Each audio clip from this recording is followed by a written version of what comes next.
Welcome back to the Content Complete podcast, featuring myself, Spencer, and my co-host, I guess one of the co-hosts, Matt, with Nioh Gaming TV, our friend Fistcake, who is a longtime partner of the stream, and we have the guest of the day, KimPop. How's it going?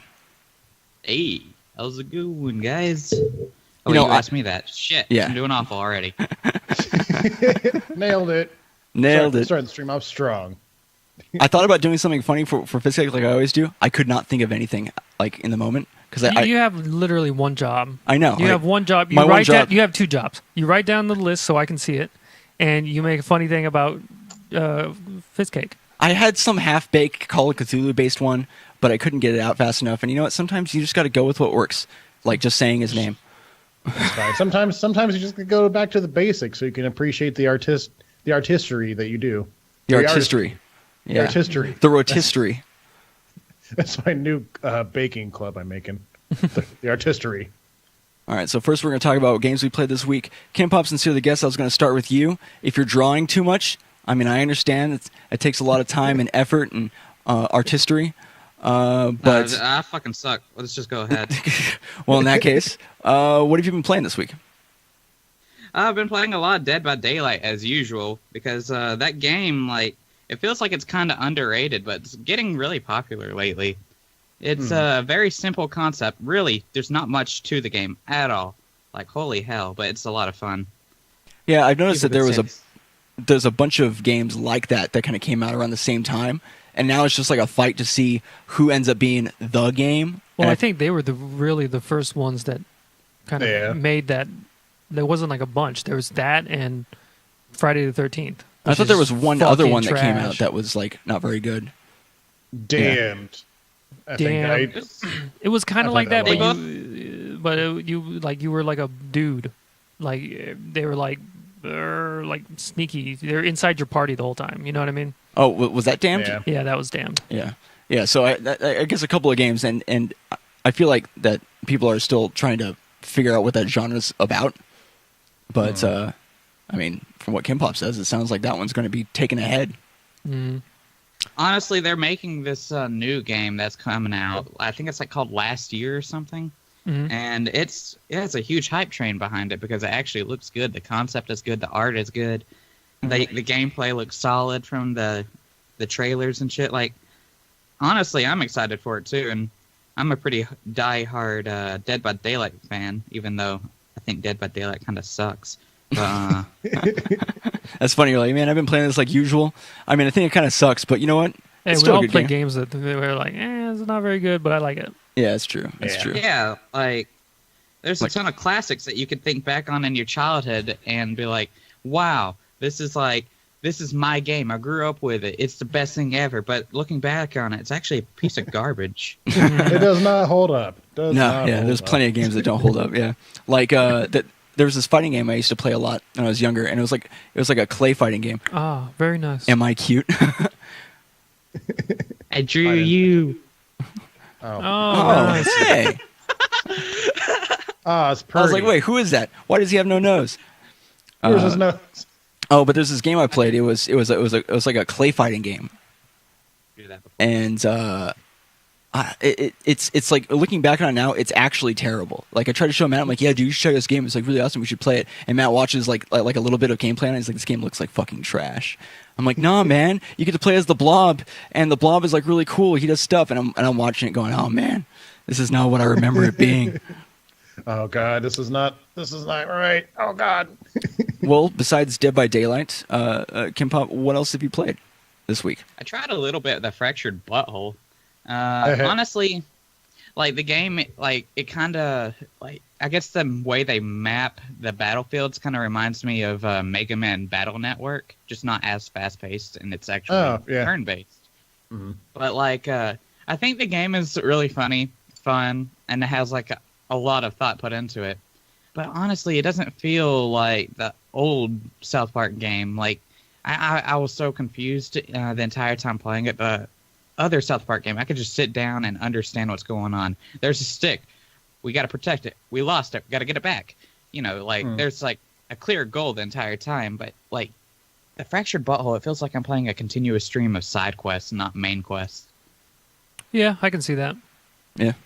Yeah, because Matt's opinion of the game was also kind of just like meh, you know. Yeah, I thought it was as compared to the previous. okay. Yeah. Yeah. Yeah. It's not like, oh my god, this is like the shit. It's kind of like, yeah, it's kind of shit. But like, I like the combat.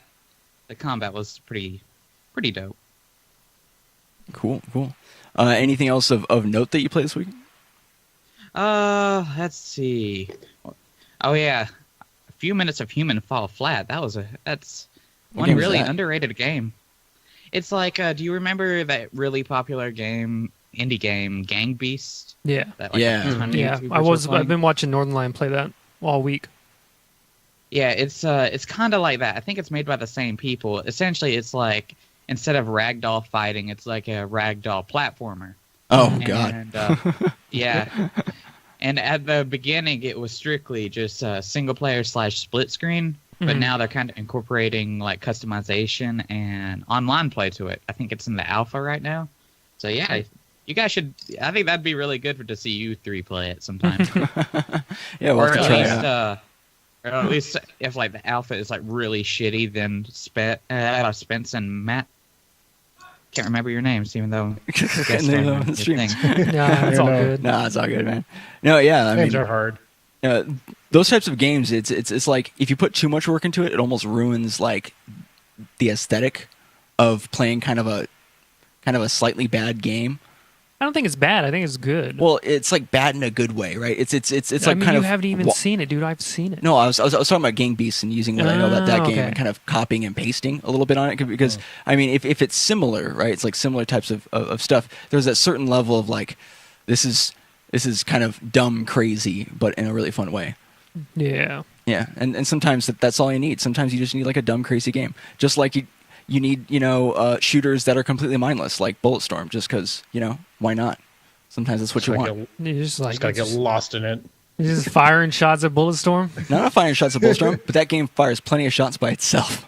Bow, bow, bow, bow, bow. All right. Since Fistcake wanted to go last, I figure we could talk about what games we played this week.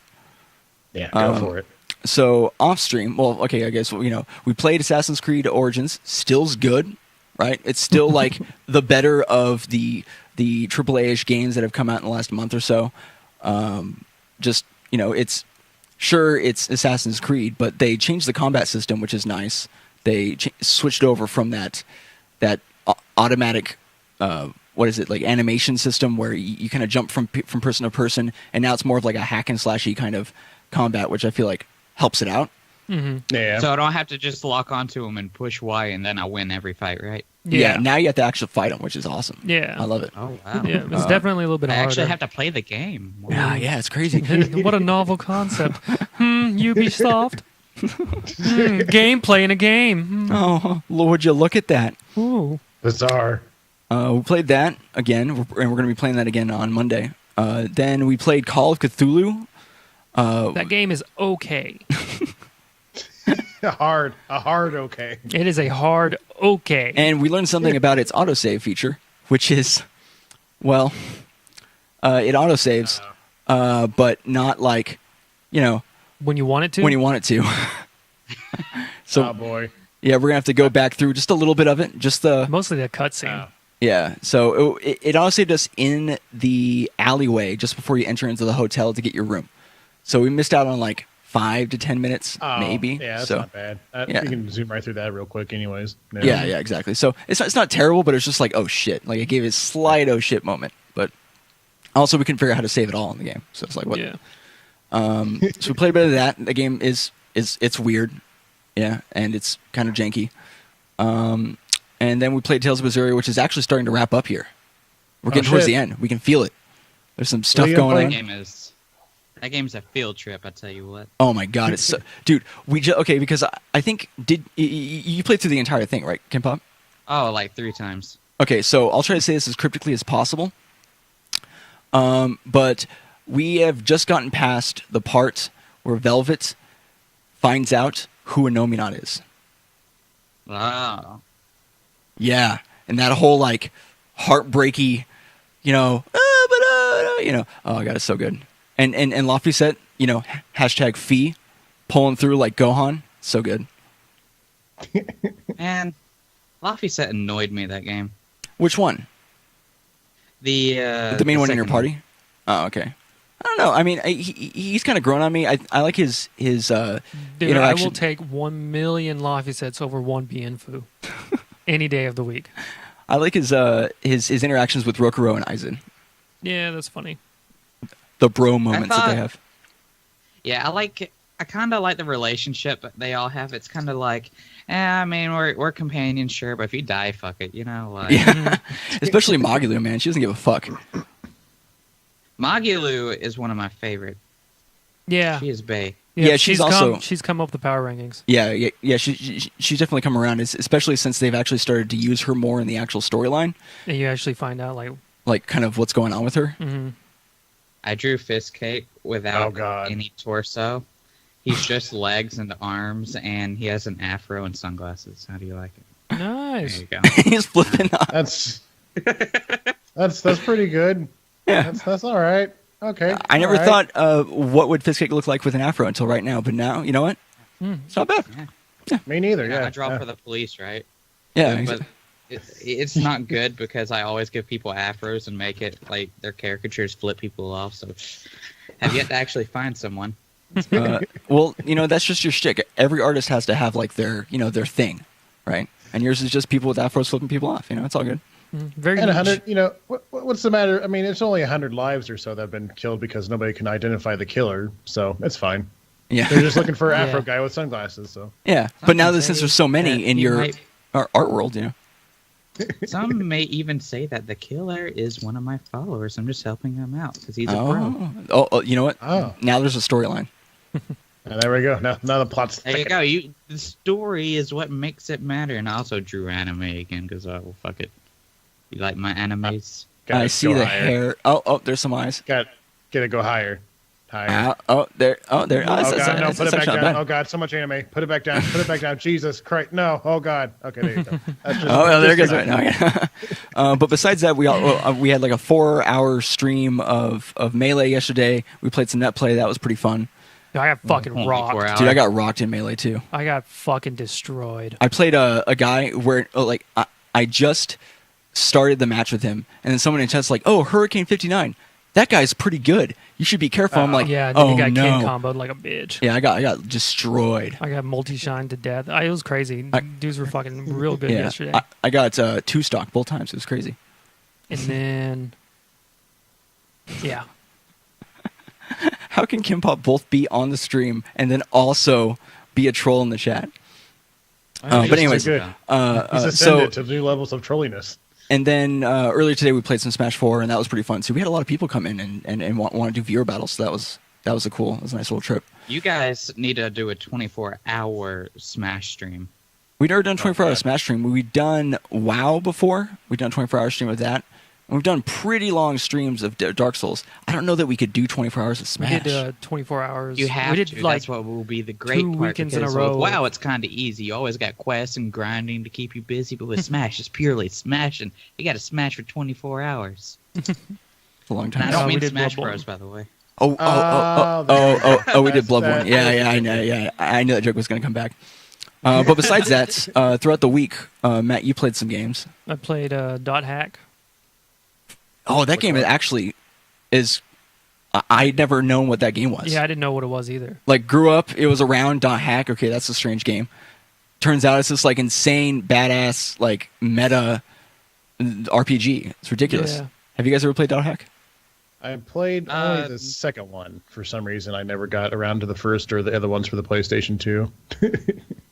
No, I've actually only probably about like a year ago got into like anime games and shit. But like I've seen a little bit of Dot Hack the anime, and honestly, I liked it. But like as a kid, I was confused as hell because like it starts off at a random point and there's like a million Dot Hack animes. Yeah, it's crazy. You never know where to truly start, and then like you actually have to like go find like a forum and be like, all right, what's the chronological order? And they'll be like. And like everybody has their own different opinions, and then you truly have no idea when you should start. Yeah, Jesus. Like, you got to start because this is the best one. And then somebody else is like, but this is the one where my favorite character gets introduced first. And then this is the one where like, oh, well, this one has more titties. It's just like, you got to. Yeah, stuff. Yeah, and I tried that one out. You know? Yeah, but I mean, I haven't seen too much gameplay from it, but from what Matt was describing, it's like it's kind of a cool concept. Yeah, you play like a MMO, but it's not an MMO. It's like a simulated MMO. I don't know. It's crazy. Oh, kind of like a Sword Art Online. Yeah, I think Hollow Fragment. Mm-hmm. Yeah, and what's crazy about it? Well, what was crazy about it is apparently all of the other characters in there are like they're players playing the game, and like the chat is like just like how actual MMO chat is, like the way they talk and like what they do, and it's like, wow, this is well, I guess it's like, Did wow. you see someone say, "I'm gonna fuck your mom" or something up there? Because I see that a lot in MMOs. So I guess a censored version of what an MMO is like. There you go. More of the classical, what you think of when you think of, oh, what happened when I played WoW in 2010 kind of feeling, from what I got from it. We played some Uncharted again. We went back and talk about games that don't really hold up that well mechanically. The game does not hold up that well. Yeah, the first one. Yeah, the first one. We have the collector's like remaster. Like it's good, but you can tell you're like, this is the first one. Yeah, this is the first Uncharted. So, in other words, they play like the old Tomb Raiders, right? I not think quite as bad. Yeah, the mechanics are definitely refined from Tomb Raider, but compared to other Uncharted's, this one is definitely the most clunky kind of like. Do I want to be a cover shooter? Do I want to do the Tomb Raider thing, or do I want to whatever? The cover was insane. The cover is actually honestly, stupid. I don't understand why the old Tomb Raiders were even so popular back in the day. I felt like whenever I was playing them, like all the controls had like a 5-minute delay between them. I do remember that. Yeah. I played it. I don't remember which one. It was one of the later ones, like 3 or 4, and just trying to get around in that game was ridiculous. I felt like I was having to predict like 5 minutes in the future, like a speedrunner or something. I swear. Like, if you want to be good at speedrunning, just like master just beating like a Tomb Raider game, and then you'll just learn how to just like comprehend stuff in other games just like 10 minutes ahead. And to think, there's speedrunners of those games. So like you gotta learn, you gotta think like a speedrunner just to play the game. You gotta think like a speedrunning speedrunner to those speedrun the people are games. fucking psychics, man. You like they're on like they're on Discovery Channel and shit, talking about like I saw a ghost and he's teabagging me, like you know. Well, yeah, you have to make a video game related. Gotcha. I'm sensing heartache. Yeah, Did someone in your family heartbroken? I'm sensing heartache. Okay. Did you lose a game in Halo and then someone defiled your body? I'm really seeing that. It's an image. You're on the blue team. Fuck off, psychic. All right. God damn it. Start bringing back bad Have memories. Have you guys speaking of like ghosts and shit? Have you guys played Outlast 2 yet? Yeah, we have a whole Into the Veil. Yeah, we have a whole Into the Veil series on that actually. That game is hot trash. Is it good? Because It's trash. Trash. Okay, it's a really weird fucking game. That's all I'm going to say. It's not even weird. The mechanics suck. Yeah, the mechanics do suck. I don't know what they did from between Outlast 1 and 2. Outlast 1 is really good. Outlast 2 is fucking garbage. In comparison. Like, as a game. We have a whole analysis on how... it's just like, it's trash. Yeah. That's kind of like the reverse how I feel with the Evil Within. Evil Within 1, everybody like loved it. They adored it. They're like, I love this shit. It's amazing. There's nothing wrong with it. And I'm just like, here's 20 things that are wrong with it. It's shit. It's a piece of garbage. I hate it. Like, normally when I say this game is shit, I actually will play it a lot. And with the Evil Within... Dead by Daylight. Like, I played... Yeah, and even with the Evil Within, I played it a good bit, and I still will pick it up here and there, but I actually truly hate it. That game is just the worst. That game was hella clunky, too. Dude, like, all right, so when they're programming this game, they're like, okay, we need a running mechanic, and we need to incorporate some sort of way so that they don't have too little things to level in the game. So let's give them a sprint bar. Okay, that's cool. That's great. I like sprint bars. Now, here's the problem. You're a guy, and you're always being chased by shit. And you have to run away from these monsters that'll most likely one-hit kill you, that'll murder you. Things that have, like, fucking, like, ribs popping out, and they're using those as claws. Yeah. For some reason, when the sprint bar runs out, he just he stops, grabs his knees, inhale, exhale, as if he was, like, fucking jogging track. And, like, then by the time, like, he actually, like, completely sits back up, he is getting fucked. Like, he is dead. That happened all the time. That was really annoing. Yeah. We Speaking actually of demons played right behind you. Or not the Outlast, the fucking Evil Within. Evil Within, yeah. Were you going to say Fisk? And, like- Sorry, we were all talking at the I was same time. saying, oh, you're fine. I was saying, speaking of demons behind you, but the demon behind KimPop ran away already. Oh, the cat? There was, I Yeah, think it was a dog. Or it wasn't a cat. My cat dog, but Cat dog? another thing that pissed me off about that fucking game was the trap mechanics. It's like they have all sorts of crap. They have tripwires. They have bombs that are alerted when you get near them. They have all sorts of stuff, and they all are deactivated the same way. It's uncreative and boring. Yeah. Yeah, I noticed that as well. Everything about that game felt like it was rushed because, like, even the story, from what I heard, wasn't even like fleshed out until they brought out the DLC for it. But, Yeah. you know, Yeah, it that's was just true. confusing. Yeah, it was really confusing. I think the only thing I liked about that game truly was, well, okay, two things. The stealth mechanic, like going around and like just assassinating everything. That was pretty cool. And it actually took a lot of thought if you wanted to play the game strictly stealth. And like the other one was the DLC where you got to play as the monster, and that was kind of like a first-person hack and slash. I actually liked that a lot. But everything else, Yeah, I was gonna say. I mean, like, I never even actually played the. Hey, how's it going, Starlord? We never played the DLC because I think we beat the game like right when it came out. Yeah, right when it came out, and then never picked it up again. never. that game. But yep, that's game pretty much just- the what we played. Dog hack. You Yeah. know, Evil Within. Good stuff. Piss Oh, cake. Nice. yeah, no, yeah, that is actually it. So yeah, Fiskcake, what did you play this week? You said you had a huge list. I got too many games. I played them all. I beat Wolfenstein 2 unceremoniously last night because I didn't realize I was on the very last level like the other day. That feel, yeah. Yeah, I was like, well, these guys sure are hard. I'll just take a break and play it again some other time. And this is like at the second normal difficulty, not the casual normal difficulty, but the normal difficulty. Right. So I went back to like last night. I'm like, man, these guys are still really fucking hard. I guess I'll go down to casual normal difficulty. Didn't notice a single change. So I'm like, okay, You know what I did? whatever. I'll tell you what I did, because I know you want to know. I just ran by them. I said, "Fuck Well- that," and I just ran by them.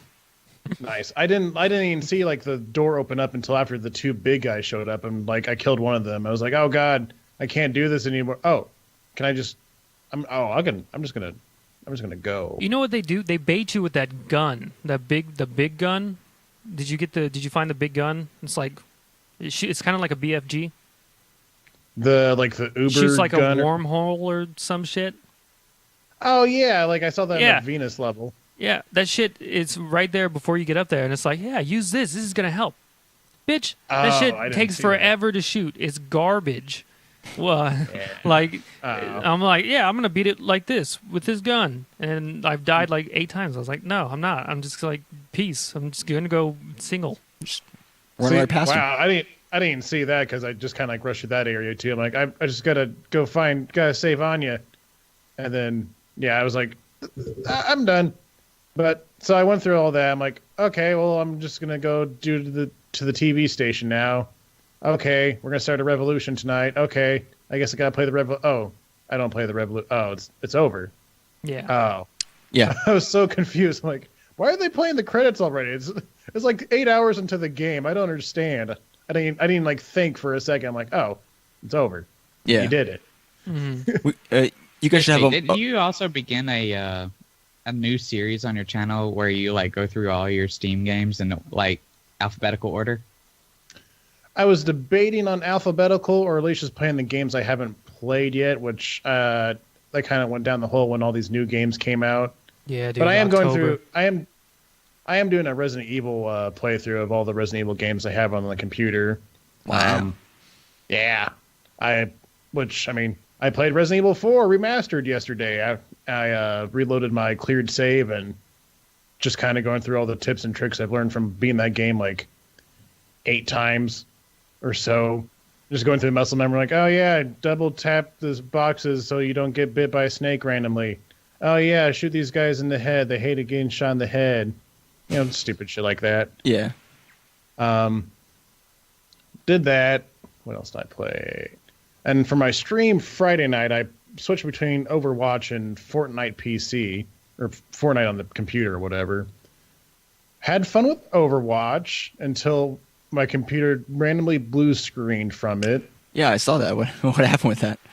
I guess it just has problems because like before I started the stream, it said like, "Oh no, your graphics card doesn't work now." I'm like, that's a lie. It's working right now. We had to reinstall graphics drivers too. That's why we were getting blue screens a couple nights ago. Yep. Download more RAM. Yeah. Jesus Christ! I didn't even think about that. I'm so fucking stupid. No, Of course. but no. So it was just having problems to begin with. I'm like, okay, whatever. So I was doing like the free for all mode in the arcade because I'm not good enough to play, ranked or anything. Yeah. I was doing pretty good. I was hooking people with Roadhog, and then I'm 2 kills away from winning the match and being number 1. I'm like, okay, all right, sweet. Blue screen. So I'll switch over to Fortnite, which was a relatively easy game on the PS4. Everybody's a fucking pro on the computer for some goddamn reason. Mouse and keyboard, dude. Apparently, I was like, oh yeah, this can't be too bad. This will be all right. I'll just casually play some Fortnite to relax for a little bit. No, like every time I as soon as I get down on the ground, I'm like, pew pew. Somebody shoots me in the back of my head. I'm like, okay, spawn kills. All right. Apparently, I don't know. Like, I feel like that's ruining a lot of console gaming now, in my opinion. The controllers? Kinda, yeah. Like Microsoft and Sony are releasing like keyboards and mice specifically for those consoles. Mm-hmm. And like there's these people that like just play consoles so they can avoid these toxic ass people that have to be, oh, I need to be good. I need to have my $100 keyboard and my mouse so I can get the most accurate shit. No, like the fun about like the fucking consoles was I can get a controller, I can sit back with my dick out and just like relax, just casually be as good as everybody else, like casually be as good as everyone. Nice. Yes, like because honestly with like controller it doesn't take too much to become decent with it, but with like mouse and keyboard, like there are these people that like just have it in their muscle memory just to be like just purely accurate, like just over a small pixel of the screen to be able to just hit that pixel immediately with their mouse, Yeah. But with controller, like it's just moving joysticks around. Like either you hit it or you don't. It's just, I think that's what's ruining a lot of console gaming. Like Destiny, for example. Like I wouldn't even want to get that for PC because like in the first one, I absolutely loved like the Crucible. Like that was so fun to me. But like now I think about the Crucible being a chore because like there'll be like those CS:GO players on there.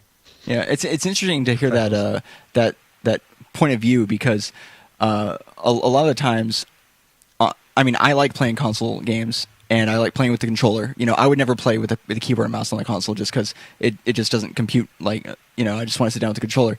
But at the same time, I prefer to play shooters with a keyboard and mouse because that's just what I grew up doing. I played more PC games, and it feels better. You can feel the lag when you play a console game.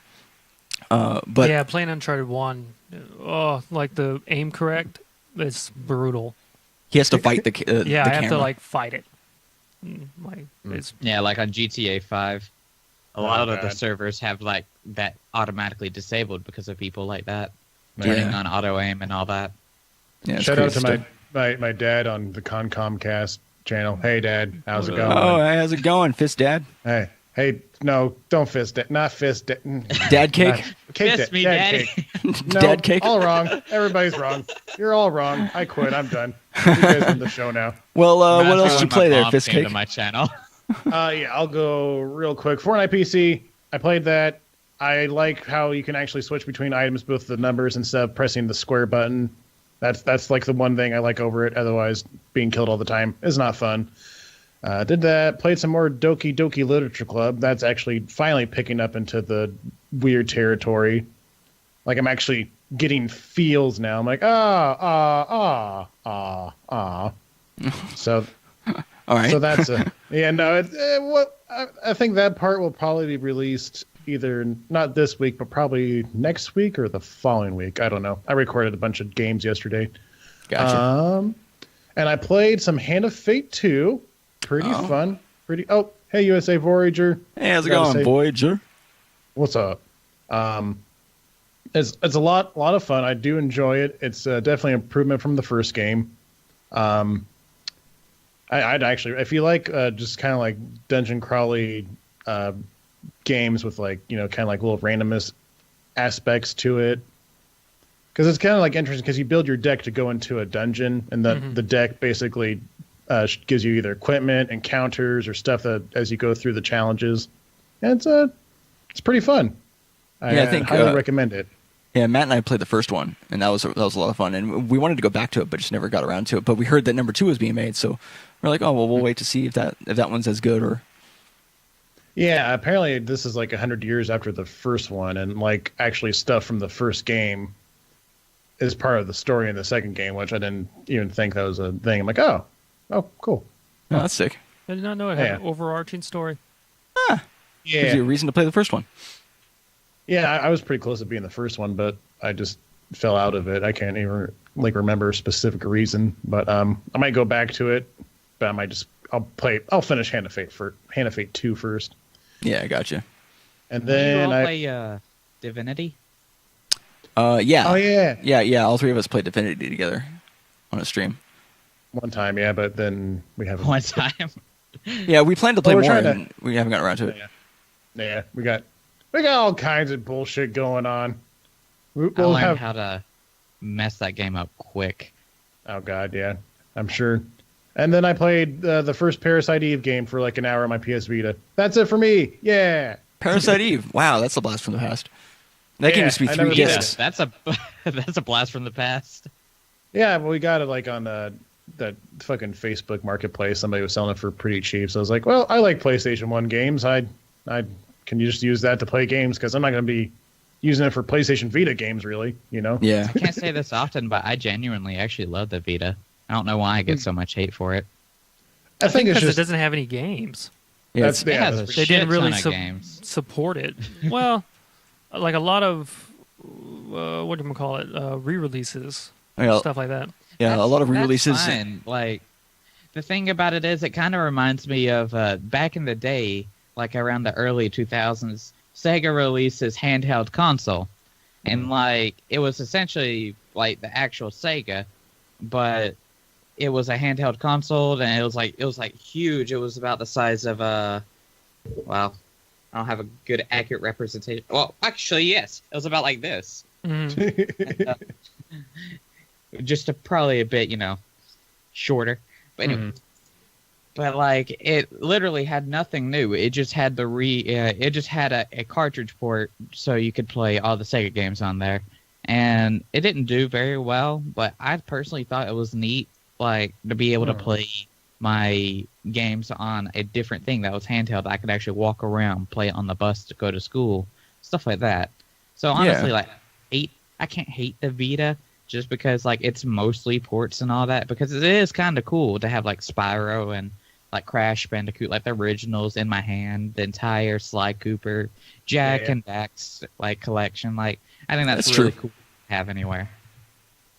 PlayStation Vita, the good PS1 emulator, handheld emulator.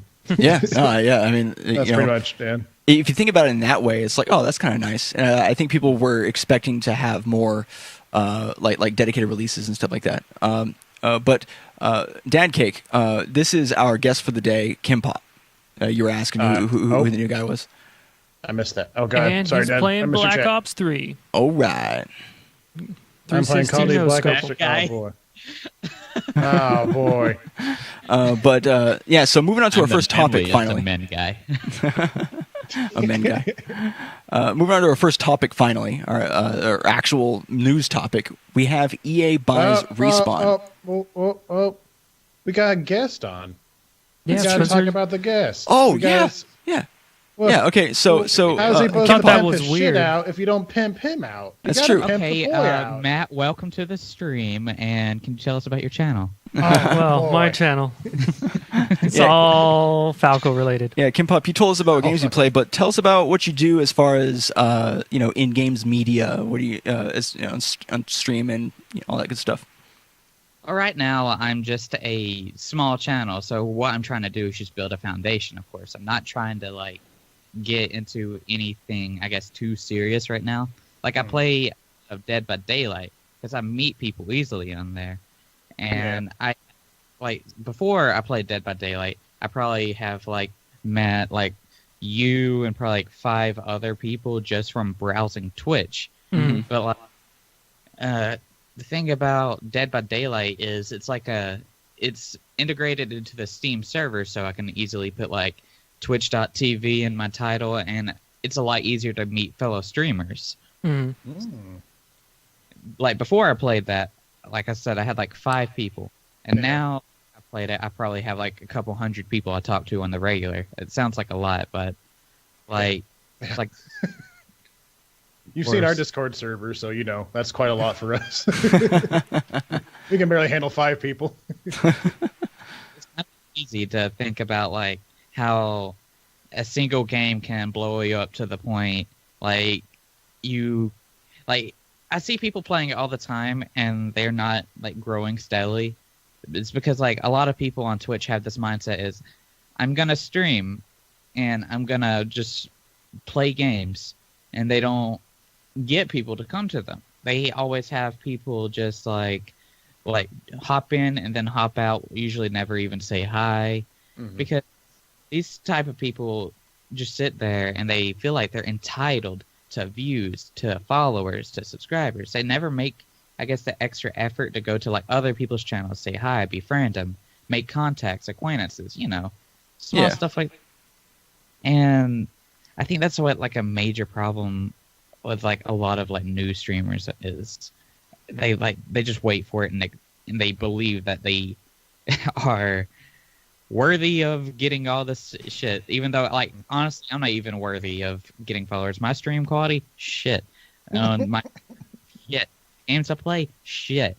But it's all just about meeting people, and a lot of people just don't even try that. Yeah, I mean that's a good philosophy to have. Yeah, me and Spencer are really bad about that. Yeah, we are pretty bad about that.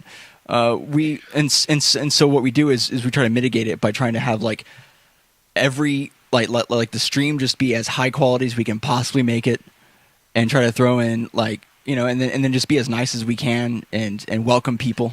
Be accepting of everyone in the chat. We don't try to turn people away as much as possible. But I mean that's something that's worked for people time immemorial on Twitch, as far as going into someone else's chat and befriending them and making friends. And and then they'll send their people over to yours, and you send your people over to theirs, and you kind of create a community out of it. That's why I actually think it's impossible to start podcasts at an early time. I feel if you were to start podcasts and all that, you'd have to do it when you already have a foundation and you already have regular viewers that would listen to you. You already have friends that would tune into you. Oh God. Yeah, we're doing it definitely the harder way, but it's one of these things that I've always wanted to I always felt like a podcast would be something that we'd be good at. So it's one of those things where we're taking the longer road, but I feel and then plus this is you iron out all the bullshit. Yeah, that's true. This is pretty much you're just cutting your teeth on all the editing, all the work that goes into it, blah blah blah, and stuff like that. So it's good to. Yeah. The dead medium now, I swear. Yeah, exactly. Saturated, if you a lot of people will still dedicate hours on end to making really pristine gaming videos, and that's awesome, good on them. But it's just the sad truth is that's just not the platform for gaming anymore. Yeah, it's in Twitch. Yeah, so this is kind of our, I guess, version of doing what you were saying, which is, we have you on, and we're going to try to bring more people on who are around us or are around in the thing that have like interesting, like different takes or different ways of going about video games. Just shorten it. Just be like, you're stealing views. Just be honest about it. Just own it. Just own it, dude. Just give me your views. Give me your views. Give me your views. No, but like I said, I mean that's a really good point. That's a really good way of about it. Yeah. I was going to say, I can't. What was the first comment you said on our channel? It was something about blood cakes or fisting blood cakes or something. I don't. You had the weirdest intro into our channel. Yeah, I do it on a lot of channels. Honestly, like I can't remember. Like I've said so much stupid shit. And, like that was probably one of my tamer things. Like oh wow. But like it was like a joke, I think, between like fist cake and like I don't know, daddies, I guess. Like I mean, typically, yeah, you're. Like, that's hey, like a common fist theme. Cake, Dad. Yeah. Yeah, it's pretty good. That was really funny. I was like, oh god, oh Jesus, oh god, he went full demon. I was so scared. Oh god. Yeah. So used to be a Mortal Kombat narrator. Yeah, I got you. Oh Jesus. That's pretty funny. But yeah, so you primarily do stuff on Twitch, and you've been playing Dead by Daylight, and kind of, I guess, networking with people through that and creating friends and stuff like that. But you also have like a legit Discord. How'd you like, I guess, slowly put that together and get that kind of taken care of? I spammed the shit out of it. But you just went on like, so like you went on like on other groups and started talking to people on there? Is that what you did? Nah, essentially, like, okay, so Twitch has this thing called Ankbot. And what it does is it's like you can view your chat on there. You can make like currency on there, like how Streamlabs has a thing. You could do all sorts of things. And you could also set a timed message to appear, like, be sure to follow, give me money, please. Like stuff like that. And for me, like one of them was like my Discord. And what I'll do is, you hush. But what I set it up to do was I had it spam my Discord, even though I had my Discord at the bottom. And what a lot of people will do is they'll see me playing a game they like, and they'll join it thinking that they'll be able to play with me. Suckers. But nah, I'll play with them. I try to play with as many people I can. And like that's partly why it's built up so high. If you like looking at my server right now, it's like almost like 50% of it is Dead by Daylight rank. And like I try to like branch out a little bit. Like for example, I did a little bit of Warframe and stuff like that. The thing about Discord is it's like the perfect communication tool for gaming. It's super simple to make. Anybody can hop into it. It's like so user friendly. And the reason why mine has boomed up so much is because I spammed it. I tell people to join it if they want to play with me. Because I don't fucking use Skype. Ever. Except for right now. Yeah, dude, Skype is trash. Yeah, we don't enjoy using Skype, but it's just kind of like what we know. It's like a necessary evil. Yeah. Dude, Skype is dangerous. Yeah. It has gotten me DDoSed many times. Yeah, how did that happen? Because you say you got DDoS, but like how did that work? Essentially, whenever you essentially Skype used to be the old Discord, just to let others know. So what I do is I used to play this game called Rumble Fighter, and it was like an anime-based fighting game. It was actually really fun. The only problem with it, in my opinion, was people DDoSed, of course, and like they kept reselling the game, so people would always have to start over, even though they bought like things with real money. Wow. Oh. So that's why I ended up stopping playing that. But like, as I said, it was like the old Discord. So if I wanted to play with somebody, I'd actually have to add them and talk to them through Skype, and like say I beat them in the game and they get pissed off, then they'll be like, I'm fucking DDoSing you because I have a direct connection to you. It's not like Discord where it's server based. You're not connected to each other. You're connected to a server and you're speaking through that server. Yeah. So people would be able to get your IP just from like being able to Skype to you once, and it's ridiculous. That's crazy. Yeah. I mean, that seems like a pretty good reason to go ahead and just say nope. And really, we only use Skype for this. Go ahead. No, I was just gonna say we only use Skype for literally the podcast. My other reason of disliking it is if we just stop talking altogether right now and listen closely, there is a hiss in the background. Mm-hmm. Yep, there it is. It pisses me off. It's like, oh, there it is. We can't hear it because we also have our fan going. But yeah, no, I wonder why that is. Is that just like a weird connection thing? Just it's Skype being shit. Yeah, yep. There you go. It's just Skype. Like they don't have updates; they have unupdates. Like I'm pretty sure, like the first version of Skype was like perfect. There's like nothing wrong, and then like somebody's like, "Let's do this," and then they just fucked it. Yeah, I remember like when Skype first came out, it was like, oh, this is pretty sick, and everything just worked, and it was awesome. And then everybody used to TeamSpeak like soon after because they're like, there's no problem with this. It's just it looks ugly, but that's about it. And it's a little complicated to make, but yeah. Well. And also, it didn't have video, but that really, I mean, when it comes to playing games, most of the time when you're just playing with people, you're not gonna have video anyways. I think the only good thing that Skype has made recently is the share screen with sound. I think that's kind of cool. Yeah, I think that's a long time coming, and I feel like they only did that because Microsoft bought out Skype, and then that was a while ago. And then made it shitty. Made it shitty. They use Skype in businesses to do like the place I work at. That's how we do a lot of our kind of like multi calls from like across like the country and stuff like that, and sharing screens and stuff like that. But yeah, so they've been adding stuff in that businesses use for presentations. That's literally the only reason why it's in there, probably. I think it's really cool for, especially if you like do like a channel like you guys where you have like Fist Cake wherever he is, and then you guys wherever you are, like being able to like one person play a game and then you can just watch the other people like doing like co-commentary. I think it's like perfect for stuff like that. For me, though, I still hate Skype, so what I'll do is I'll do like a backwards rig thing where I'll share screen with Discord, and then I'll use like Voicemeeter to like share my desktop audio through my mic, and it'll sound good. But like the only problem is like they can hear themselves. So yeah, well we use TeamViewer. We use TeamViewer to do our shared screen, and it doesn't do sound. So then we have to route. We use Voicemeeter and are able to route it through. And the way we were able to figure it out, and I think we talked about this before.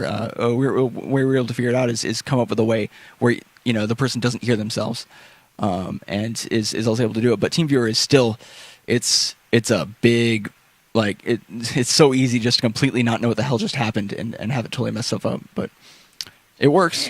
I think it's good to hear yourself whenever you're streaming / recording. I feel like it's necessary almost, and like a lot of people would surely disagree, and they can. But for me personally, I feel like it's necessary, especially if you use like mics like XLRs, they're just cardioids and all that. Mm-hmm. And like whenever you have like playback constantly on, then you can know that if you're too far away from the mic, too close to the mic. You can get a very accurate representation of that through hearing yourself. Yeah, and true. You'll be able to tune it out after some point in time to the point it doesn't bother you. Like I had like one of my co-hosts at what I was about to do a YouTube channel back in the day with this other guy, and I had this playing, and then he was just like sitting there playing with me, and I had playback on, and we were both wearing headsets, and he was just like,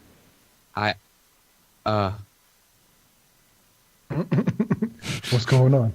I'm so scared. Like, he's one of those people that once he hears himself, he can't comprehend like actual thoughts. Like it's like getting interrupted almost. Yeah, well, I know that usually I'll get mixed up if there's even a slight delay if I'm hearing myself.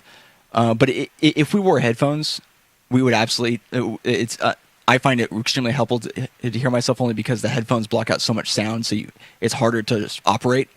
But with the way we do it, it's like because we're using these.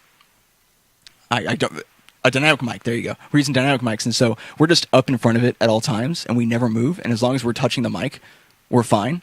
And we don't have to have. If we don't have headphones, we can still hear ourselves a little bit. But if I was using like a compressor mic or something that wasn't right in front of the face, yeah, I would absolutely want to have headphones, because it's a very good point. It's easy. You don't want to be too close to those mics because you can easily just blow it out. Yeah, and we've been doing this for so long, like it's like second nature. But we had problems just like that, where we would be too far away and it would be hard to hear us, or one of us would be louder than the other because we were farther away from the mics, and that took a lot of work and compression to get it to sound right. Yeah. So, yeah, I mean that's. I feel like it's our job as audiophiles to spread the word that Yetis are actually garbage, and there's like cheaper alternatives like fucking XLRs that sound equally as good. All you have to do is kiss the mic, you know? Yeah. Like Just a little kiss. Just a little smooch. a little kiss. Yeah. So I have A little kiss. I have one last question before we get back into the news, and I usually ask this question for every guest, which one other one. For every guest out of the many guests we have, Out of the Steve. Okay, go on. out of the other one, what would be your number one tip for people for streaming? Like, what would be the one thing you would highly suggest above anything else for people who are going into streaming? Honestly, I couldn't just break it down to one, because if you're talking about strictly Twitch, right? Mm-hmm. Yeah, keep to whatever makes it easier for you to kind of break it down. Let's say Twitch. Okay, well, I don't think YouTube offers this. I know Mixer does, but I'm gonna say about two. Don't accept affiliation at the beginning, because you will grow 3 times faster if you restream it to multiple platforms at once and then advertise your main channel, like what I do, which is Twitch. Like, I stream to YouTube, Twitch, and Mixer, and what I'll do is I'll direct all of the subscribers or the followers on Mixers I get to Twitch, and that will lead to a much faster growth rate, because Twitch people, if you don't go out and have people find you, then you're not going to grow that fast. But with Mixer, people find you constantly. You get follows so easy on that thing. But the problem with accepting affiliation is once you accept it, you can't stream to another platform for a whole 24 hours until And I'd say the other tip would be, don't be a douchebag and feel that you are entitled to views. Go out and make friends. Be a part of other people's communities other than your own. Even right now, you guys are being a part of my community. You've reached out to talk to other people. Not everybody does that. Yeah. That's a major problem for beginner streamers. Yeah. And Thank you very much.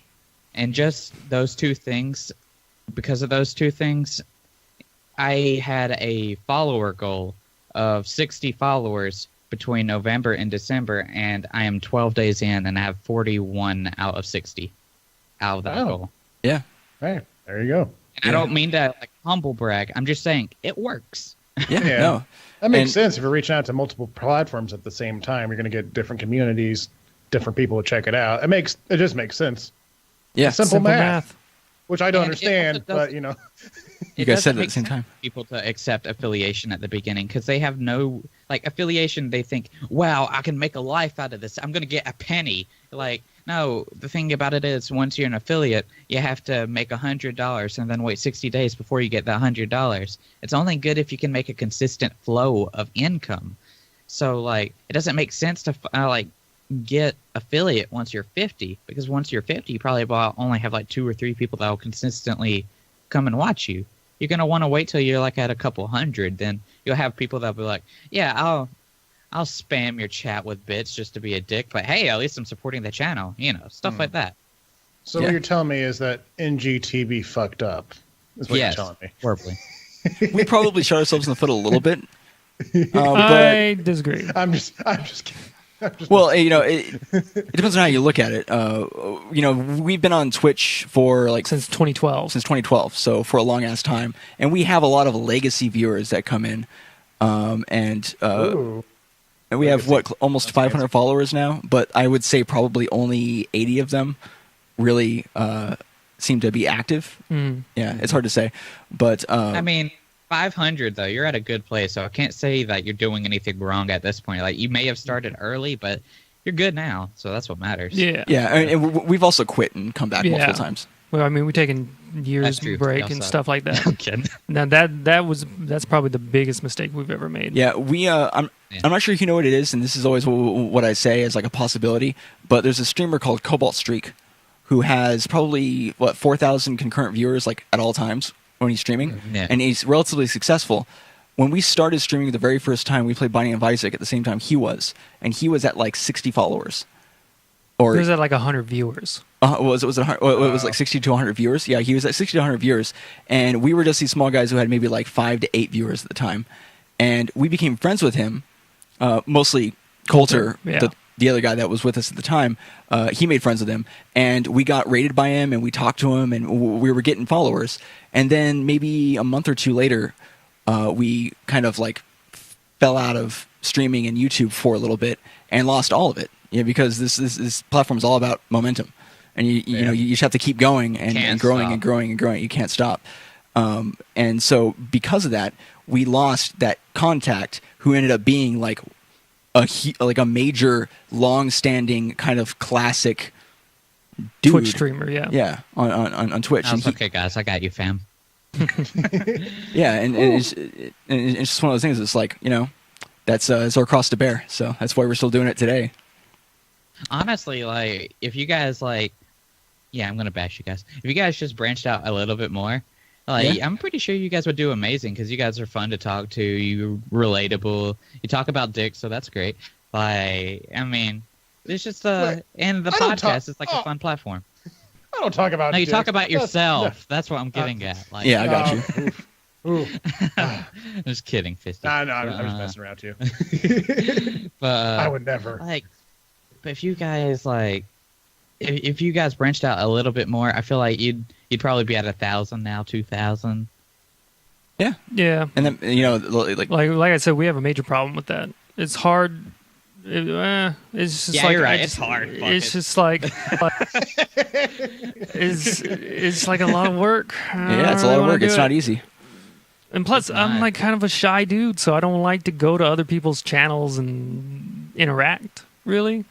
So it's hard. Like when I'm in other channels and stuff like that, I don't talk and chat. I don't do any of that. Yeah, that's why you gotta break the ice immediately, like I do. Just bring up the weirdest shit, just the weird you can come to mind, and see if they're cool with it. Then boom, the ice is broken. You're free. You're a friend. You're a friend immediately, insta friend. And yeah, honestly, like what you're saying, it's totally the truth, and it's something that we've said on here before. Consistently getting yourself out there. Our friend Coulter, he was really good at that. Yeah, he was like a social butterfly. He would always go into other people's chats and do stuff, and I think that's something that we lost. So yeah, when we lost him, we lost that aspect. Yeah, which would do us well. And Fistcake, credit to Fistcake. I can't hear you. What? You can't hear us? No, I heard you, but Kim was talking, but I couldn't hear him. I didn't. Oh, yeah, I didn't hear him either. Yeah. Oh shit. Oh yeah, we can hear you now. Okay, I think because you just re-downloaded Skype, you might have that setting that turns your stuff down when other people are talking. Oh yes, Skype being garbage. Gotcha. Yeah, yeah. So that's probably what's happening because I've noticed that your voice will cut out if someone else starts talking. Yeah. Which I thought that you were just getting quieter, but no, it turns out Skype was just turning you down. But yeah, I mean, credit to Fistcake. He does all the social networking stuff for the podcast itself and puts in a ton of work, and like we wouldn't be even where we're at right now. Because it's super fast. But you guys got Fistcake, and like I'd talk to him way more than I talk to you guys because you guys because you guys suck. I'm the coolest. Yeah, like I said, we're pretty much we're to ourselves, and to probably a point of detriment. Yeah. But I don't know. That's just like the way we've always done it. Yeah. Like, so maybe we should flip it up. But Well, I mean, you should flip it up. I don't want to. I could It's probably, hard. I could probably put more effort into it. Huh? You sound like you're both introverts, right? And to think about this No, platform, Spencer is it's not. Spencer's definitely not. I definitely am. Yeah, Matt's 100%, like 100,000%, like introvert. And that's fine. Actually, to be honest, like you probably couldn't tell, but I am very introverted. Like I hate like socializing sometimes. But like if you want to get into the entertainment industry, you really got to just kind of just kick yourself in the ass, and you got to really try push yourself out of that comfort zone. Mm-hmm. Yeah. Speaking of I pushing, video game news. Right. Yeah. Oh, what a masterful pivot. Oh, that was great. That was perfect. Mm-hmm. So the first Ross would be proud. the first topic of the day, EA buys Respawn. So Fizzcake, why don't you tell us about this one? Let me bring out my notes here. But yeah, so EA was the publisher for Respawn. Respawn being the developer of Titanfall, Titanfall 2, and all that fun stuff. And now eBay has bought eBay. Jesus Christ. That's EA out of left has field. bought Respawn. Well, go ahead. I was just making fun of you. Don't worry. That's fine. Yeah, that's all right. EA bought Respawn for about, well, with like the upfront fee is like 151 million, but like with meeting certain bonuses, like getting certain scores on Metacritic and whatnot, they bought them out for approximately like 450 million. But with the news of this, they've also announced a new Titanfall. So following the previous, Kill my dog. okay, that's fine. Yeah. Following the previous, closures of the last two things that EA has closed out, one can assume that as soon as the new Titanfall is released, that EA is probably just gonna say, "No, you're gone, bye." Yeah. But that's my hot take. Yeah, that's definitely the fear. And this one guy tried to make an article on Forbes. He's like, why EA's Respawn buyout is mostly good news for Titanfall fans. And he acknowledges the fact that they've been shutting down stuff in the past. And apparently, Respawn is also developing a Star Wars game. They just it's like they shut down Visceral and they're like, hey, Respawn, we just bought you. Why don't you just make this the Star Wars game instead? Like, Also, I think they've EA been is such a larger platform; they'll be able to make the games better because they have the funding. hopefully. Hopefully. Yeah, you would Andrew, think EA you're would right. be able to make good games. They have the Hey, potential. they made Herb Sims in the City, which to this day is still their #1 game. Yeah, and When was that released? When was Herbs released? I think it was like 2001. Okay, there we go. so what's interesting about this story, though, is the only reason why they bought him out was because the Korean publisher Nexon, everyone knows Nexon, right? Yeah. They made a bid Actually, for... Yeah. Nexon, Naxoff. They made a bid for the studio, and Nexon publishes the Titanfall mobile game, but EA outbid the competition and got actual ownership of Respawn. Like 3 weeks, right after they closed down Visceral. Yeah, it's like, oh, we have all this extra money now. Let's go ahead and buy out another studio. Mm-hmm. And then rebrand them in 2 years, and then shoot them in the back of the head in 3. Yeah, when they don't finish the Star Wars game. I just can't wait till Amazon does it to Twitch. Like. Oh no! Oh, don't yeah. say that. No. But yeah, so that's pretty interesting because Nexon apparently has a pretty bad reputation, even so far, even as like worse than EA when it comes to like publishing and just bad practices.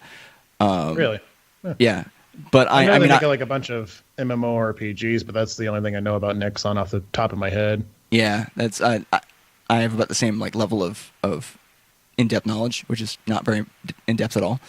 But yeah, so that's kind of interesting, and I hope that the next Titanfall game turns out to be even better than the last, because apparently, like, mechanics-wise and the way it worked, it was really, really good, but for some reason just didn't perform as well as what was expected. But even besides that, EA still bought them out, so they must see something good in them that they can use. If I remember right, they released Titanfall 2 like right between Call of Duty and the new Battlefront, I think, Battlefront 2 or whatever. No, it was Battlefield 1. Battlefield, sorry, not Battlefront. Yeah, that's what I mean. Yeah, and the funny part is EA publishes both Battlefield and Titanfall 2, so it's kind of weird that Yeah. They would. Yeah, but whatever. What do I know? I'm just some fucking guy. Yeah, but what we do know is in 4 years, Respawn may not exist. But hopefully they make good games. Yeah. Hopefully they make at least one more Titanfall, and then EA can do whatever they want with Oh it. yeah, Titanfall, dude. Now with more loot boxes, microtransactions, Oh my money God. grubbing tactics. Now when your Now- Titan falls, Now you can open up your loot boxes in front of everybody else. Oh wait, Call of Duty already did that, and it's trash. And Overwatch. Well, Yeah. Overwatch was okay about it, but like I think the thing with like loot boxes, it got like popular right after Overwatch, and like it's just been like just trash ever since. It's almost like if a game announces it has it, it just becomes garbage. Like what was it, Shadow of War? oh Yeah. my god, Don't. That That game game- is Don't get actually me started. not good. yeah, it Don't was get me so started on that fucking game. bad. Yeah, and like people were even saying that before like trailers were launched. They like it was released before even gameplay footage. This game will have microtransactions, and everybody was like, Yep. Bye. Yeah, well, because people, I mean, it's frustrating, you know, Yeah. "It is." because there's so much potential, and they just kind of like just eviscerate all of the fun. It's like Yep. to play the full game, even if it's just like a cool skin, like you have to spend some money, even though you already spent like $60 on this game. Like, come on. And it's a single player game, so until they put in that Infinite Shadow Wars thing, then you just pay money to have one singular experience, and then that's it. Like You can and do. You can capture other strongholds online from other single player players. Okay, so it's not. Excuse me, just- Strimmer. there's longevity. So just no. It's like they're taking DLC. Like DLC, in my opinion, was already a problem because, like, okay, we release a game, but it's not going to be complete. You're going to have to play the rest later when we decide to release it. Okay, now it's $20 extra, or you can pay for the season pass, which is like $30, and get the rest whenever you want. And then they broke it down from DLCs to fucking microtransactions, which is like 1 out of 1,000 of a DLC. And like Payday was, I think, one of the first people to be like, shit, let's fucking exploit the shit out of this. Oh my We'll God, release something yeah. every week. Yeah, it's terrible. And then they Yeah, it's only stopped gone- after like they made an H3 DLC. Yeah, Yeah, it's only gone downhill. I mean, like originally the DLC idea is kind of a cool idea because it's just basically like a smaller version of like an expansion pack or something. Yeah. For, like games, but well, like most businesses do, they try to exploit it so they can make more money, just like loot boxes and whatnot. But, yeah. Loot boxes Yeah. are basically just microtransactions randomized. Yeah. You know what's worse than microtransactions though? What? Alpha games. Oh yeah. True. Oh man, games in alpha or games in early access. It's like Steam. They'll be like, okay, we can make a couple bucks off of this, and then they'll trust these fucking developers, or they don't even trust them. They just put their things on there so they can make some extra money. And like a lot of these developers will be like, this is hard actually. I'm gonna stop. Yeah, Just, they like, never finish the game. leaving Yeah. me here. Thanks for the cheese. Yeah, Like, yeah, and I don't have the buns or the meat, and the meat is what makes it good. I don't even need the bun. Just give me the meat, man. Like, Yeah. I want to. you know, I want a good game, Yes. or a finished game at least. Yeah, The fun part I about just want- this, I'll be able to edit that quote out of context, and I'll just release it to the internet through the whole Please. world. You know, it's probably the tamest thing you've said this entire podcast, but you know, so it's yeah, whatever. yeah, it works. All right, so next on the list we have a smaller story. It has to do with Nioh, and Nioh's being released for the PC. Was released for Released for the PC, I should say. Yeah, it is released. Yeah, I need a I want to play so many games, but I don't have enough time. God, can I just like live in a mountain somewhere and just play video games until I'm dead? Is that cool? No, you need good internet. Do Yeah. what? You need good internet. Oh, I'll live in the mountains where there's fiber. And Fiber optic and I'm gonna live And the behind Ruskies. Google headquarters. I'm gonna live in a parking lot. But yeah, no, it seems pretty exciting that Neo's coming for the PC finally. I'll probably actually buy it at some point. Maybe it's when it's on played- sale or something. Like 30 hours of Neo on PS4. It was a good time. I didn't complete it. Something else Fist came cake out. exposed. I think He said that when Persona. he started this new series, he's never buying any more new games. Exposed. Yeah. I have Apparently- it right here. apparently Nioh, you as for control options, you can use a keyboard but no mouse. That's weird. Wow.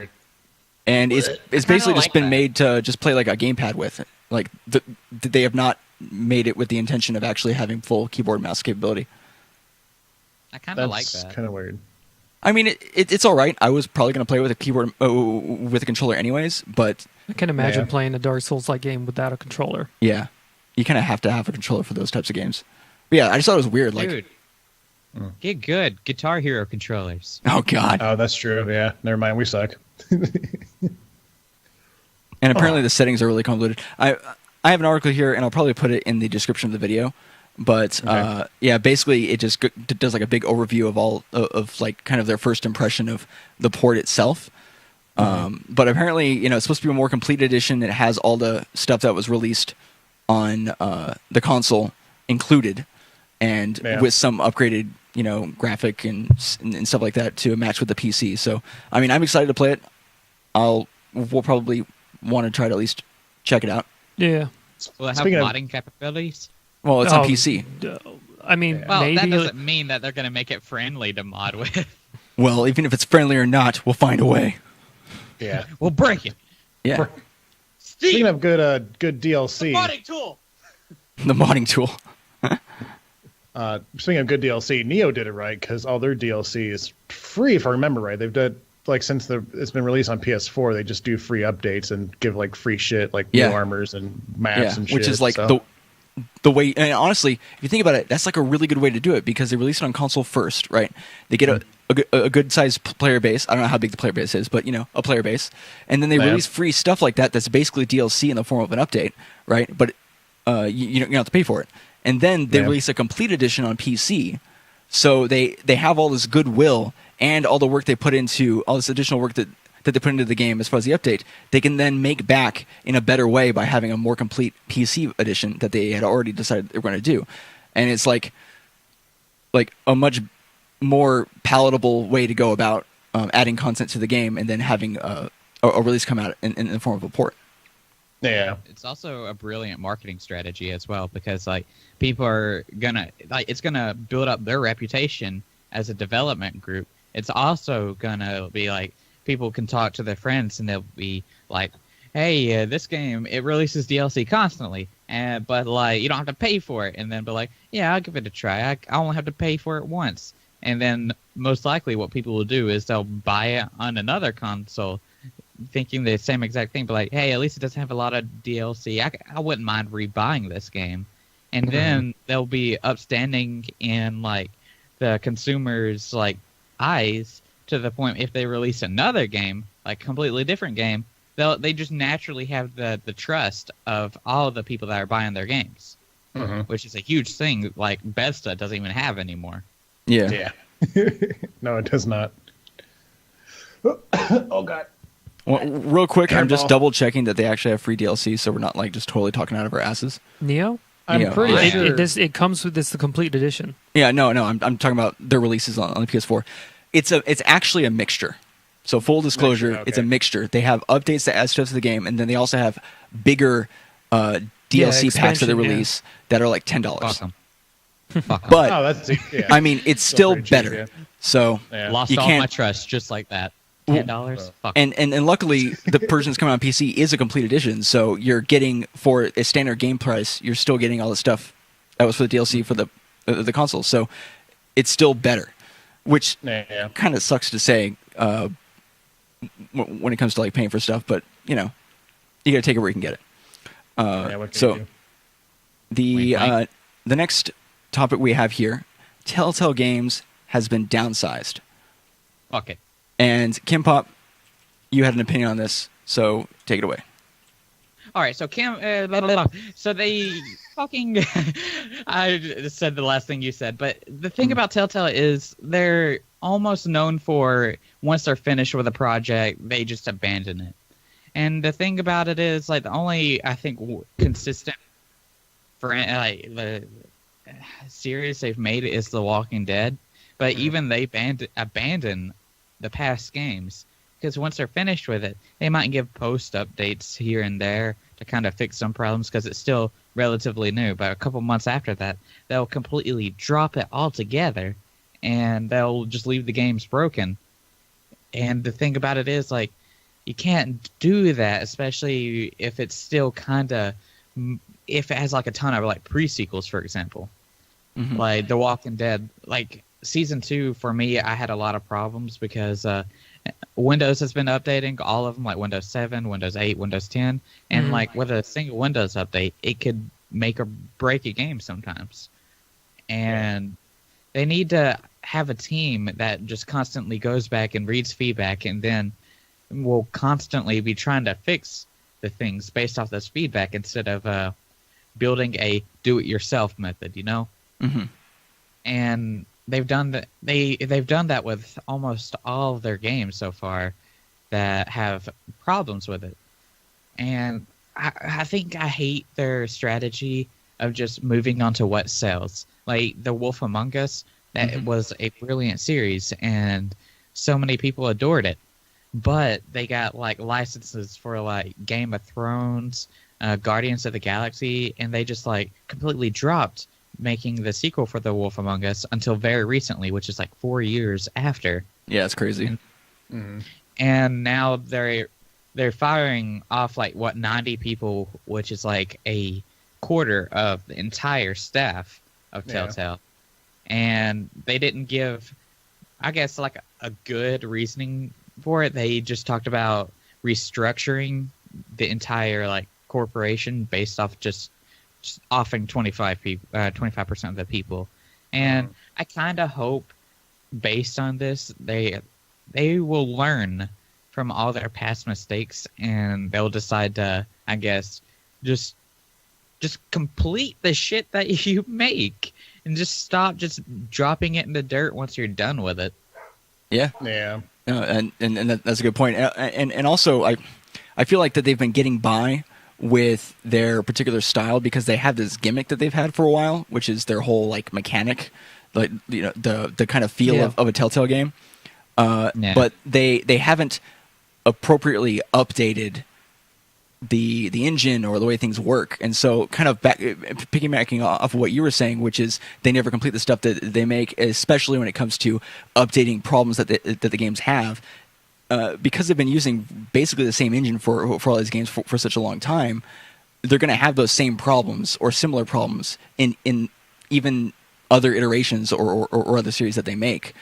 And so it is kind of weird that they've just taken this kind of, I guess, approach or road with it, where it kind of reminds me of, you know how there's developers that all they do is make games based on someone else's license, like they make basically movie games.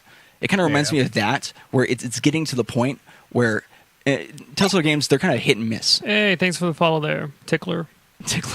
Also, I didn't realize it, but it totally does look like Slipper, but it's actually Super. Oh, huh. It totally looks like Slipper. Wow. Your name in the podcast, Fistcake. And honestly, I can change that because you've been trying to rebrand yourself as Fistcake anyways. So now I'm Slipper Fistcake. Yeah, you're Slipper. Sweet. But it feels like that Telltale's kind of going down this road where it's like now it's kind of hit and miss as to whether or not any of these games are actually good, and they're just using licenses that have been provided. And kind of, I don't know, a lot of it feels like it's kind of half done, or it doesn't hit like they've taken the time with the licenses they have, and then based on what you're saying, they just kind of like, okay, we're done with this one, let's move on to the next one. And now they're cutting 20%, 25% of their staff. The biggest gamer I know said it perfectly, like how it's okay to start it off, and his name is Rob Schneider. Now, Rob Schneider, he was talking with Game Grumps, and they were talking about like how's a good way to start things, and like it's good to start off with licensed titles. That's how you get known. Like how a lot of like art, like fan art and all that, a lot of people will just make it just to get their names known, and then they can do their original characters and sell their own stuff. And Telltale, like they started off kind of doing stuff like that, and like honestly, that was a good strategy. It was smart, but they kind of just stuck to it. Like they a huge reputation now. They are known by so many people just by one Walking Dead game, and like they continued off of it. And if they want to make money, that's good. But they keep just stopping like the production of titles that they have already made, so they can branch out even more and make more licensed titles since they just have permission. And like, sure, it's gonna get them money. Good on them. It's paying for people's like school and shit, whatever. But like, when you make a series, you kind of have like an obligation to it to continue it until you are done with it. Don't just like leave these cliffhangers and like expect people to be okay with waiting 5 years for it to be continued. Then you're asking for too much. Look at you, Half-Life. I don't think it'll ever be made. I don't give a shit that it ever gets made, but I know people are upset by that. Yeah. The game theorists pretty much kind of put it in ways to make it seem like it doesn't need a Half-Life, like another Half-Life, because there's enough info in there already to, I guess, piece everything together and just be like, it's complete, you know? Yeah. Oh, but I guess you could argue it, but the fact that you have to argue it, and also, I mean, they said that they were going to be making at least like an episode 3. There was supposed to be an episode 3, Half-Life 2 episode 3, and they just didn't finish it. Yeah, the script got leaked for that. Yeah. But at least they had at least they finally were like, yeah, we're not doing it. Fuck you. Yeah. Like at least they were like that. I don't think they've ever said they weren't going to do it. I think at least publicly, because that would, I think they use that as a marketing. They're like, oh yeah, we're Steam, we make games, mostly just Dota now, but you know, and VR shit. So we're, you know, Half-Life might come back, it might not, probably not. But then, while at the same time being like, if people mention Half-Life 3 one more time, I'm going to add a year on to the release date. Yeah, so I just found out like a Valve insider is like the person that was like, yeah, it'll probably never happen. So you're right. They've publicly never went out and been like, it's never going to happen. Mm-hmm. But apparently a Valve insider says it's probably. But the fact that they said probably, it kind of does give that window for hope for people that just need a Half-Life 3. But honestly, he's most likely like, I was about to say probably, like, he's most likely right. Yeah. Yeah. Yeah. And that sucks for that series, and that's just like a good like kind of comparison to what Telltale is kind of going down towards. But I mean, I hope that they restructured, and maybe that was a problem. Maybe they needed to kind of like air out some stuff. I don't know. Which is weird because they're announcing that they're going to like restructure and possibly work on the engine and whatnot, and then they lay off 90 people. That's kind of odd. And the other thing, they could have been artists.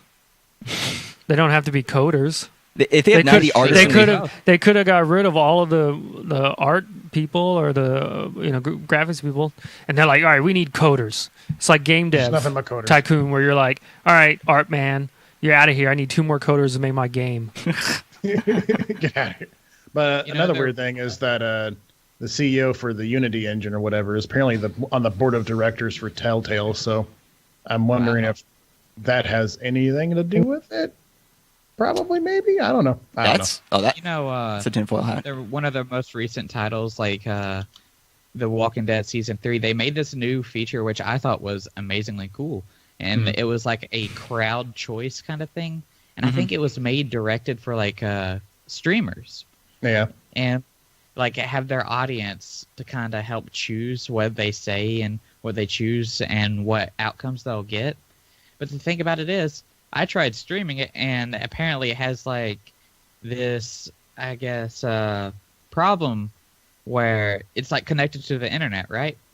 And I think it's because it's constantly uploading your choices and downloading other people's choices to the point it'll kick you off like the streaming servers that you're currently doing. And whenever I was streaming it, I was always dropping to like 0 bit rate, and I'd be stuck there, and I couldn't stop the stream or anything.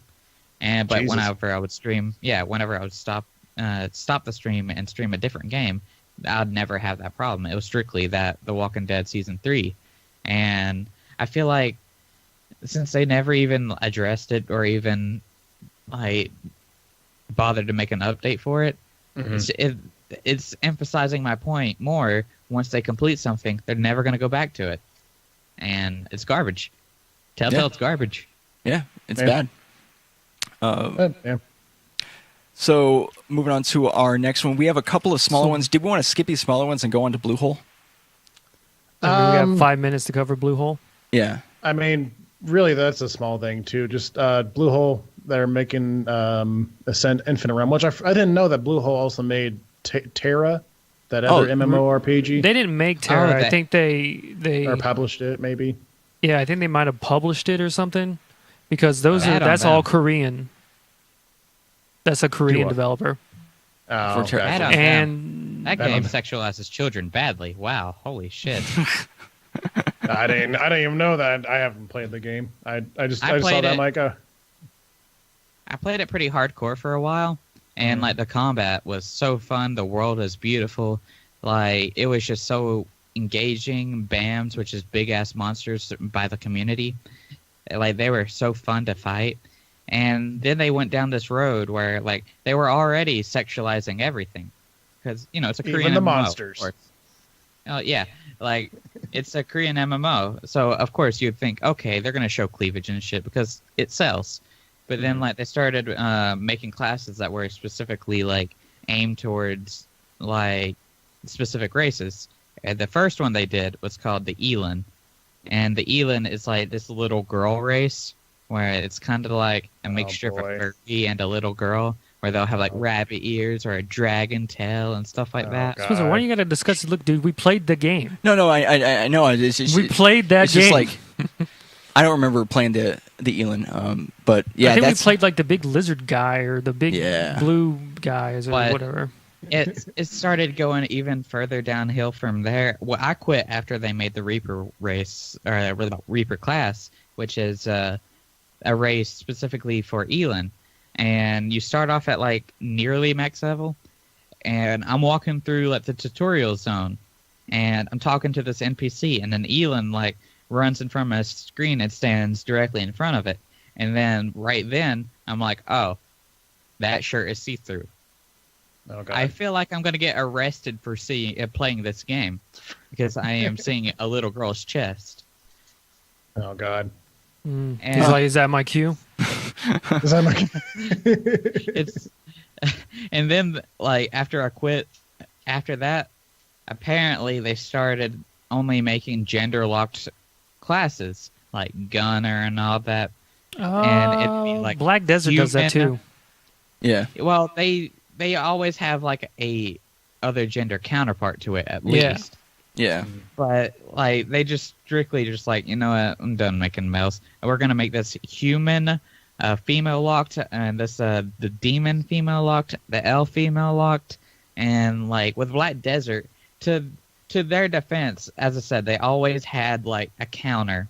And the problem is that there is like very specific things with their characters, but how I justify it is you're not your own character like most MMOs. When in most MMOs you create your character from the very ground up and you make them how you want them. With Black Desert, it feels like I'm truly playing a role, like the warrior. I feel like this is an actual character like in the lore, the berserker, like an actual character in the lore, and they all get their own like awakening weapons and such like that. So You're talking about Terra or Black Desert? He's talking about Black Desert. Black Desert. I feel like I'm actually playing like someone else's character other than my own. That's what it's kind of like. Have you guys ever played Vindictus?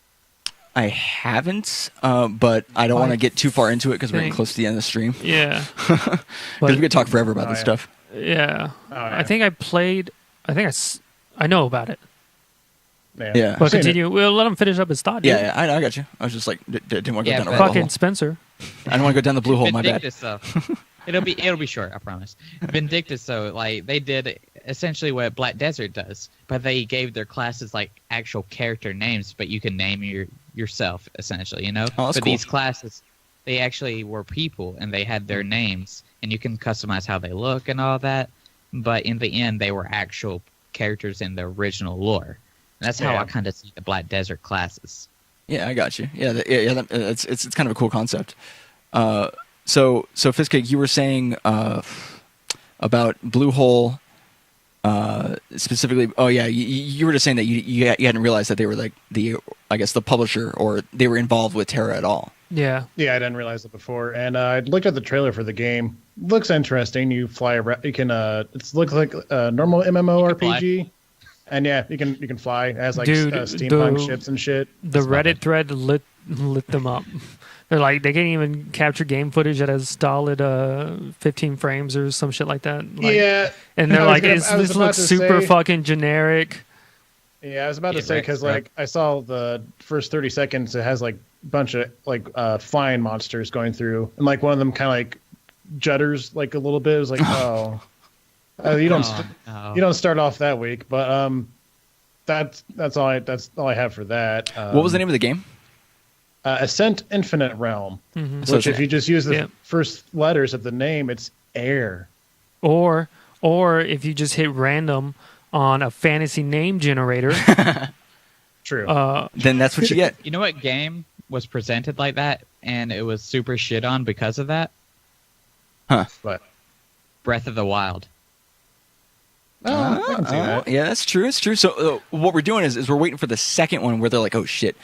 Joe, did you put that clip in there we told you not to use for the flying monster? Because it looks really bad. And then they fix it, and then the second trailer is like really good.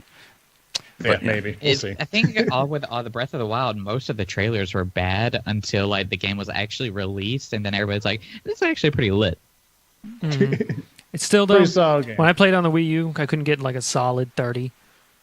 But like, I mean, I mainly blame that on the Wii U. Yeah, we haven't played it on the Switch yet. Oh, we played fucking ARMS. We didn't even talk about that. Oh, we played ARMS. Yeah, we can't go into that because there's a whole story involving playing ARMS, but involved me killing a man. Yeah, well, almost. No, but yeah. So that's so Blue Hole's making an MMORPG, and we had a bunch of more topics, but we kind of expected this to happen. You know, it's more of a conversation about video games and less about the news this time around. Especially since we have KimPop on, we want to give more room for conversation. But I can't see anything else that's really worth talking about as far as news. So I feel like unless anybody else has anything off the list that they really wanted to mention, we could probably hit it towards the telling people where we're from and all that stuff. I mean, apartment number included. Yeah, apartment number included. Well, I was just gonna say, KimPop, since we don't have a splash like fully put together, I feel like before we get to the rest of our fucking Spencer, dude. We don't have a splash fully. Well, we don't even have an inkling of a splash. Yeah, no, I got you. He's like trying to save face. Oh, well, we just couldn't get it done in time, you know. I was trying to position it so I could get us to where we need to go, which is, why don't you tell people where they can find you? On you, like we didn't even do it. Why don't you tell people where they can find you as far as your Discord or your Twitch or anything like that, so that they know in case they're interested. Over there, like, click on that, I guess. But KimPop, I guess, on Twitch, and all my info is on there. There's no underscores like everybody does for some reason, but yeah. Yeah, well, and it works. Also, I love how when you go live, it's like KimPop, I guess, has gone live. Like almost like Twitch isn't sure that you've gone live. Yeah, like I guess it's live. I don't know KimPop, if it's live or not. I guess, went live. Is that what happened? Doesn't matter. What do you have planned as far as the next couple of streams for the next week or so? For the next week, Dead by Daylight. In the future, like since I do like so much of one game, it's easier to like talk about what I have in the future. Like in the future, I plan to do a 24-hour Just Dance stream for charity. That's interesting. And yeah. It might be a little bit in the future because I had to get prepared. Because if I like crash in like hour 0, like 5 minutes in, like it might be a bad stream. But you know what you should do? You should put together a green screen and then do Just Dance in front of a green screen. You should do. This is actually a way better idea. Fuck Spencer. What you should do is take a green screen video of you doing like a couple different dance moves and then just play that on loop and then just like sleep, eat, whatever Yeah, there you else, go. and you don't have to do anything, and it'll just auto play the videos, and then kind of randomize it, Yeah, but just a make little sure that bit. they cut are pretty good. Ask Fizzcake to do your editing, and look, I got a lot of shoots. I always have a 0 score. Zero. Yeah. He was like, man, this guy's really bad at dancing. Congratulations, you suck. Here's your score, 0 stars. That's awesome. But yeah, what else? Well, what times do you usually go live? That way people know when they can jump in. Around 3 p.m. U.S. Central, but I try to do it whenever. I used to have a schedule that was I stuck to, but then I was just you know what, fuck it. I do it daily. I do it when I get off work. You'll find me. You're gonna sooner or later. If not, I'll fucking find you. Oh no! Awesome. All right, Fizzcake. So why don't you tell people where they can find your stuff and what you're doing? You can find me on a bunch of bullshit. Twitter, I'm the Fizzcake. On that, I tweet stuff. I tweet a lot now that I can have 280 characters. Now that everybody's verified, it doesn't matter anymore. Yeah. I don't have 280 characters yet. He fucking scrub. Why aren't you even on this show? Get out of here. You're off the show. Look, Neanderthal Gaming TV is now a singular entity. Oh, God. Oh, no. It's the Matt Show. The match. The Matt Show. But yeah, I'm on there with all 280 characters, so that's pretty cool. I also do. I've been streaming on Fridays recently, only out of it just happened. It started randomly, and I've just made it a habit now. So at twitch.tv/Fizzcake, you'll see me there Friday nights. Probably start streaming to Mixer and stuff because apparently that's where all the cool kids are. I didn't know that before, but I'll show you how to set it up. I think I can do it through XSplit, but yeah, if I have any questions, I'll ask. I have a plethora of people I can always ask questions for. Just go to restream.io. It'll do it for you. Yeah, it'll do it for you. Yeah. Easy peasy. I do that. Then also, if you go to youtube.com/Fizzcake, I have a lot of videos coming out this week. I got actually every day, 6 p.m. and 7 p.m. Central Standard Time, there'll be a video. I think Hand of Fate will be playing all week, and then I'll be sprinkling Resident Evil 4 and Doki Doki Lit Club. Mm-hmm. Yeah, but really though, where is the wrestling? Well, I spent 6 hours yesterday recording other stuff so I can have more time to do more things. Maybe wrestling will come back, but we'll see. But I'll bring it back for my number one fan. Do what? I said, where do you live? I'll come and wrestle you on stream. It'll be great. That's the Fizzcake show. Oh, God. I got my banana hammock ready and everything. No. Well, you gotta look the part. Yeah. Oh, okay. All right. No, tapping out. You already won. I got one for you, too. No. Oh, God. I haven't watched it yet, but you can borrow it. Oh, boy. Well, speaking of banana hammocks, Speedos, where can you people find you two at? Oh, God. So we have a YouTube channel. It's youtube.com/NeanderthalGamingTV. Basically, everything we stream just goes up there in episodic format. And speaking of streaming, you can find us on twitch.tv/NeanderthalGamingTV. And we stream Saturday, Sunday, Monday, Tuesday, Wednesdays, and we're off Thursdays and Fridays because you need a weekend somewhere. And we mainly use that to catch up on wrestling. Yeah, and like real life wrestling. Yeah, like we're training. We're training. But yeah, so we stream Smash 4 and Melee, and right now we're doing Assassin's Creed Origins, like we said before, and Tales of Berseria. And be sure to come by on twitch.tv/ConComcast. We're going to be involved with the Into the Veil, and we'll be playing Call of Cthulhu again. Speaking of that, we have a Twitter account dedicated to ConComcast, which is at ConComcast. We have an email account, which you can send questions and suggestions to. Get on it. And that's constantcompletecast@gmail.com. We are live for the podcast every Sunday at 3 p.m. Pacific Standard Time. And all the videos, episodes are available on YouTube. The audio version is only available. Audio-only version is available on your favorite podcasting app. And both are released on Wednesdays. But thank you guys so much for watching. Any last words, fellas? I just want to thank KimPop for tagging along with us today. It was really nice of you to come onto our humble show and bless us with your presence. We are just of simple folk here at Comcast. Bizcake, be careful. He said these are our last words. He's not talking about for the fucking podcast. This is in general. He's gonna off us. He's gonna find new co-hosts. Oh shit. It's too late. I fucked up. That's my last words. I fucked up. Yeah, but seriously, KimPop, thanks so much for coming on. It's always fun to have people on with us, and I'm glad that since you're so involved in coming in on all of our channels, that we're able to get you on and kind of get your perspective on streaming. The last 5 minutes of all of your channel. Still the counts. last 5 minutes of all. You're in there. Still Yeah. counts. I should for only the last 5 minutes of this podcast. Oh, yeah. Funny, we should have a picture up and you just come in and be like, hey guys, how's it going? No shit, no one's here.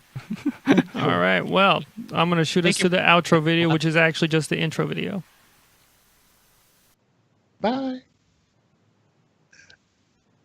Oh, God. No.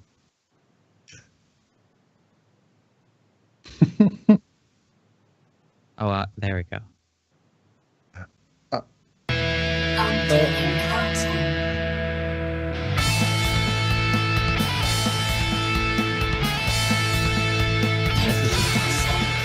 Professional great shit going on right here.